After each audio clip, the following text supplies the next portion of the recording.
This is the Hidden Killers podcast with Tony Brueski. Featuring former FBI Special Agent and Chief of the Counterintelligence Behavioral Analysis Program, Robin Dreeke.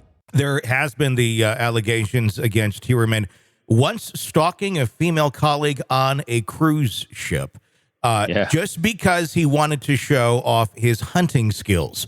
That has to be one of the strangest things a female colleague could hear from their boss or coworker on a cruise ship when they're there to relax and get away. And, oh, look, here's your creepy boss that just wanted to prove to you he can find you any place you are. I can't imagine what the psychology is behind that or why one would go to that length to prove that to a colleague. Well, it goes to that grandiosity. It's going toward, it also probably couldn't help himself. You know, serial killers cannot help themselves. They go for sensationalism and they try to relive all these things in the past. You know, when you go to some of these serial killers from the past, they're able to go dormant for a period of time, but dormant in their killings, but not dormant in their abnormal behavior that they need to satisfy those impulses.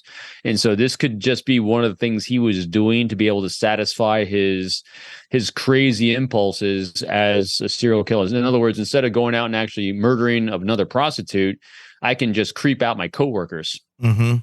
Well, I mean, it's a really weird thing to think about how they can go dormant for so long and then just have this uncontrollable urge to commit the crimes that they do. I'll make a weird analogy here, just one that maybe we could understand because we're not serial killers, but it's almost like a chocolate chip cookie, if you will. And we'll say that this is horrible, but the victims are the cookie, if you will, for this analogy. They can smell the cookie, the Heuermanns, the serial killers of the world. But they don't always have to go eat it. They just get enough of the scent, and then that suffices them. That's like how we are sometimes. Like, it's good enough. It's bad for me. I don't want to eat it. That smells good. I'm moving on. But what is it there? Sometimes you're right there, and there is the fresh baked cookie in front of you, and you know it's bad for you, but you know what? You're going to eat it anyhow. Is that how they're thinking? Is that how a serial killer thinks? And in a very, very rudimentary sort of way, where at some point their urge is just so strong that they can't control it, and they're going to do it even though they know there's going to be risks involved, and that's obviously a horrible thing to do. Yeah, I think right on to your point, it's exactly as you're describing, and also what you're seeing when you're doing it is leakage. Mm-hmm. And so he's unable to contain the impulse, and so it's manifesting through leakage in another inappropriate way.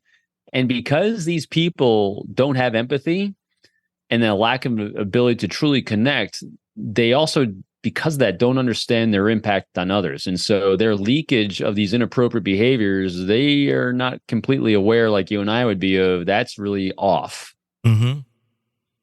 And so they they continue on their path because that red flag isn't there. Yeah. So they could have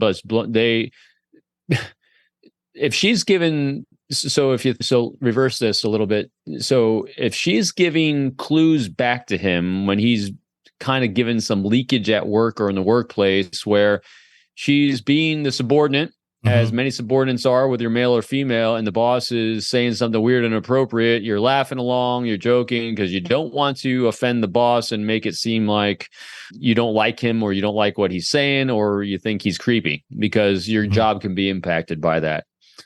He could misinterpret that entirely, not realizing that, wow, I'm being creepy, and think like, hey, I can. Now, granted, I don't think he thinks this. People in this kind of condition, they don't do a lot of premeditation. They just keep acting. And so if she's given behaviors that she's not off put by that little leakage before she goes on the cruise, like if it's being playful to her to say, oh no, you could never do that to me. And, or more importantly, whether she did or not, if he interpreted it as playful, he's now escalating because he misread what the intent was that she was trying to give him.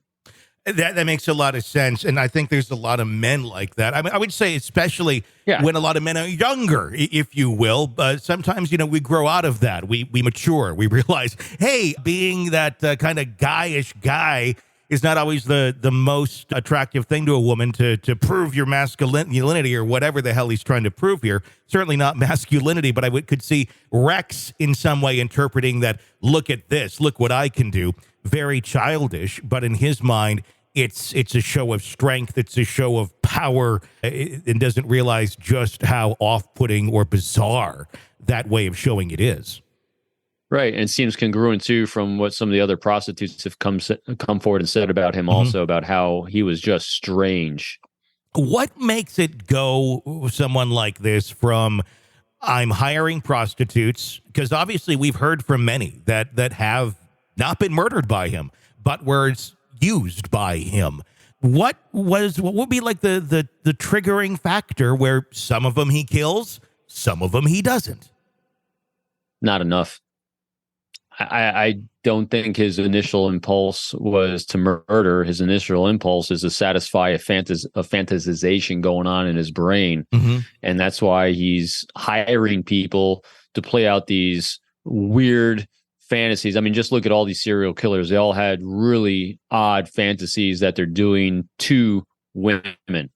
And at a certain point, when the fantasy without killing cannot be satisfied, it's going to escalate. Yeah, without a doubt. So it's him literally just trying to satisfy it. And always seeking that, and been sometimes finding it, and then sometimes not, and sometimes eventually being found out. I think part of it, most likely, too, is, probably a confluence of timing of when his peak craving wasn't being satisfied, as well as opportunity from who he was interacting with in that environment and where he was at. So I think it was probably a little bit of everything. Otherwise, why not kill everyone every day? I mean, so I think it comes down to a lot of lack of impulse control at the right time. You are hooking up with just the right prostitute, and there you go. You're consuming the Hidden Killers podcast. Want more? Start binging on all of our true crime podcasts right now through Apple Podcasts and get an ad-free experience when you sign up to be a True Crime Today Premium Plus member exclusively on Apple Podcasts. More of the Hidden Killers podcast dropping soon. Press subscribe now.